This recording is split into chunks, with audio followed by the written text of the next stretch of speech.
Hi, Susanna Wickham has joined us. We are chatting PAWS Chicago. Susanna is the CEO at PAWS Chicago. So if you're going to talk to anybody about PAWS, I would start with you. Oh, good. Glad. Yes. I'm Well, flattered. yeah, I'm so glad to chat with you again. We've met a handful of times over the years. The last time you guys brought puppies into the studio, which was That's such a right. blast.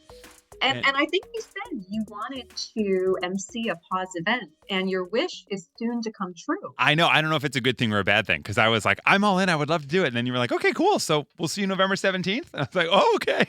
So I'm very excited to be hosting the PAWS Gala on November 17th. And I'm actually, so last year, I've attended the PAWS Gala now, boy, I don't know, 3 or 4 years in a row. And what I really love about it is that generally the hosts are holding puppies or cats that are available for adoption. So my hope is that I'll be able to hold some kind of puppy or cat while on stage. Is that a possibility this year as well? Definitely. Usually they're holding the puppies, and we have a few kittens at the event, but we're a little careful about the kittens because the puppies are a little more social, a little more comfortable on stage. So the kittens have their own little area. It's so fun. So my favorite thing about the event is watching the different dogs that come in and the outfits that folks bring for their dogs. We have tuxedos. I've seen ball gowns on puppies before, which is such a blast. Our dog is a PAWS alum. So Roscoe, we adopted Roscoe in 2014 from PAWS, and it's been an amazing experience. He's my first dog ever. My wife grew up with a dog, but I didn't. And so one day the Bears were playing particularly poorly, which seems to be a trend. And we decided that, oh my gosh, we should go look at the puppies at PAWS and that'll make us feel better. And then we came home with a puppy. And how often is that the case? People come in just to say hi. I just want to meet a couple new friends, and then they go home with a brand new puppy. I think it's pretty common because only about half of the people that come through every day make appointments, and the other half just kind of walk in. And it's a little bit like a Cupid's arrow when you get struck.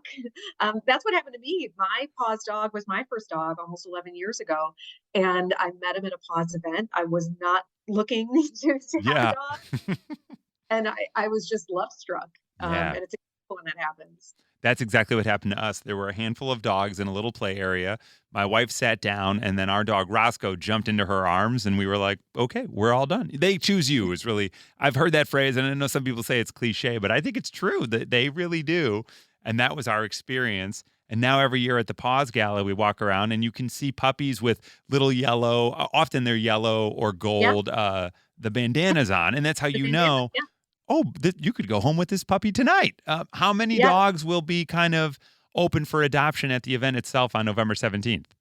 Usually we have about 8 to 10 that are available for adoption. And you're right, the yellow bandana is a symbol that this is an adoptable pet. And then the day of their adoption, like the last thing we do before they leave the adoption center is they get a red bandana. And the Ah, red means someone's taking me home. And I have a family, and it's the happiest moment for all of us who work at PAWS when you happen to see the red bandana get put on. It's amazing, tearjerker every time. yeah, it's really amazing. And the event itself at the PAWS Gala happening at the Drake Hotel is awesome because it's very fancy. So for a lot of folks, it's a wonderful opportunity to dress up and to feel very fancy. And yet you can walk around and snuggle a puppy here and there, which is very nice. And what do you think for someone who's never attended the PAWS Gala, who loves animals, what would be your kind of selling pitch to them to go, hey, look, this event's a blast and you should really be a part of it? Well, I would say it's a total celebration of pets. So it's if you are someone who loves your cat or dog and wants to do things for other cats and dogs, it's great. But for people, especially out of the 600 or so guests, I would say nearly half of them maybe bring a pet, bring a dog. And that really, it's kind of like going to the dog park, even if you don't know anybody else at the gala and you show up and you see chihuahuas in tuxedos. Last year, I saw a Great Dane in a tutu. It is such a talking point that whether or not you have a pet of your own, you're just walking around talking to people about their pets. And it is that common denominator. It's a thing that pet lovers all share. So it's just like walking around your neighborhood and having that same experience where you're like, well, where'd you get your pet? Or what kind is it? All those things that unify us when we're pet lovers. My favorite thing is, I think I've said that like 9 times because I just love the event, but sitting at dinner, there are people throughout the area, throughout the dining area, around the tables, sort of waiting. And I remember our first year, I was like, is this security? Like, who are these folks? They're like, oh, no, no. They're there to take dogs to the bathroom so you don't have to get up and go to dinner and leave your dinner. So how does a person, if they want to volunteer at the event, is there still an opportunity to get involved as a volunteer to be one of those folks that takes the dogs out for potty breaks during dinner? Absolutely. And, at the event, we have more than 100 volunteers. So every table has a volunteer assigned. And you're right. If you want to go and help yourself to the buffet, you might not find it comfortable to have your dog with you. So the volunteer will take your dog to the dog spa. And it's a nice way to make the event both like fun for you, but fun for your pet. And you get a little break for the things that, you want to take a trip to the bar, anything like that. They'll watch your dog for you. But I would say that we are always looking for volunteers for everything. And so lots of people love volunteering at events, but other people like volunteering at the adoption center or the medical center. We have so many different types of volunteer roles. We have volunteers who do adoption counseling. We have people who write bios for our website of the pets that are coming. So there's a volunteer role for everybody, not just events. And I would say go to our website, pawschicago.org, sign up to take a volunteer orientation. It's about an hour and a half. And then you can be equipped to volunteer to do anything at PAWS. And if you do want to come to the gala, the PAWS Gala is available right now. Tickets are on sale right now as pawschicago.org/furball. And along with the volunteers who are on site, if you do bring your dog. So your dog has the opportunity to be with a volunteer. If you need a break, you need to go to the bathroom yourself or go to the buffet, whatever that is, go to the bar again and again and again. Then also, though, there's activities for your dog at the PAWS Gala, which I think is great because so many events happen throughout the year for various things. But this gala is to support PAWS Chicago and help dogs and cats find homes. And so you guys don't forget about the dogs who are on site at the event. There's fun things for them as well. Absolutely. There is a little doggy spa area. We have chicken and rice and crystal goblets for them to enjoy their own meal. There are dog treats and bowls everywhere. So we really try to build an event that is fun for the humans and the pets. And I would say the other thing folks should know is that even if they can't come to the fur ball or support the event, we send out our silent auction to our entire database of people who go to our website and sign up to receive emails.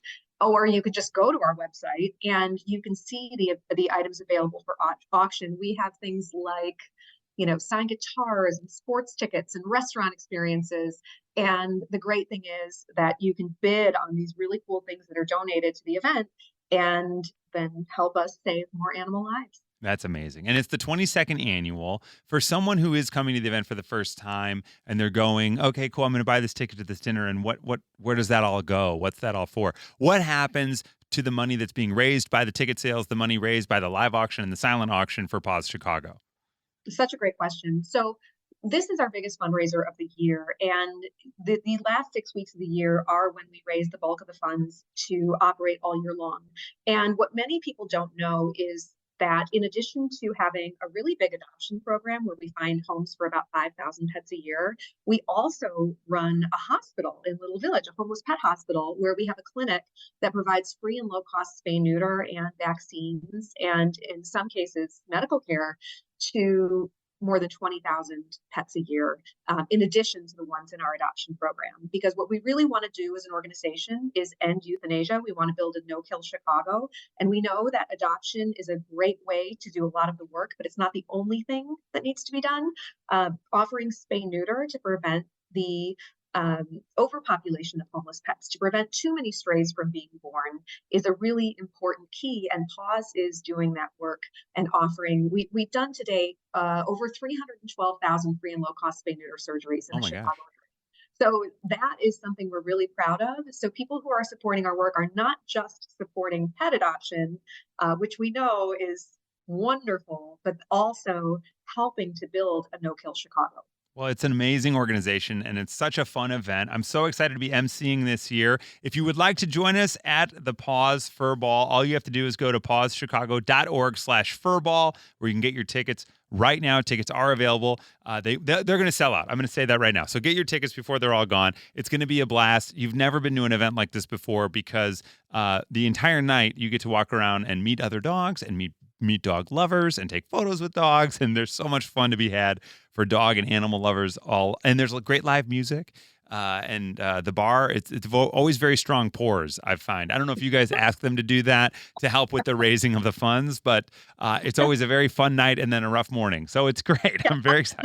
not aware of, but that does sound like a good idea. But I will say that is the biggest thing about the event is that it is just a celebration of the love of pets. And if you aren't smiling the whole night, I for many years I was in media like you, and I had the ability to go to lots of events, and the fur ball was always my favorite one because of all the animals. Yeah, my wife during the summer was like, "Hey, we're updating our calendar for the holiday. When is the fur ball?" And I was like, "Oh, November 17th." She's like, "Okay, great. We got it. We're good. We're locked in." I'm like, "Okay, sounds great." That's the one you don't want to miss. Not at all. Yeah. Well, we are pumped. We hope to see you there, and I will see you, Susanna. I'll see you at the fur ball. I And can't it's thank you I'll be so sure much. Yeah, and you exactly. duty.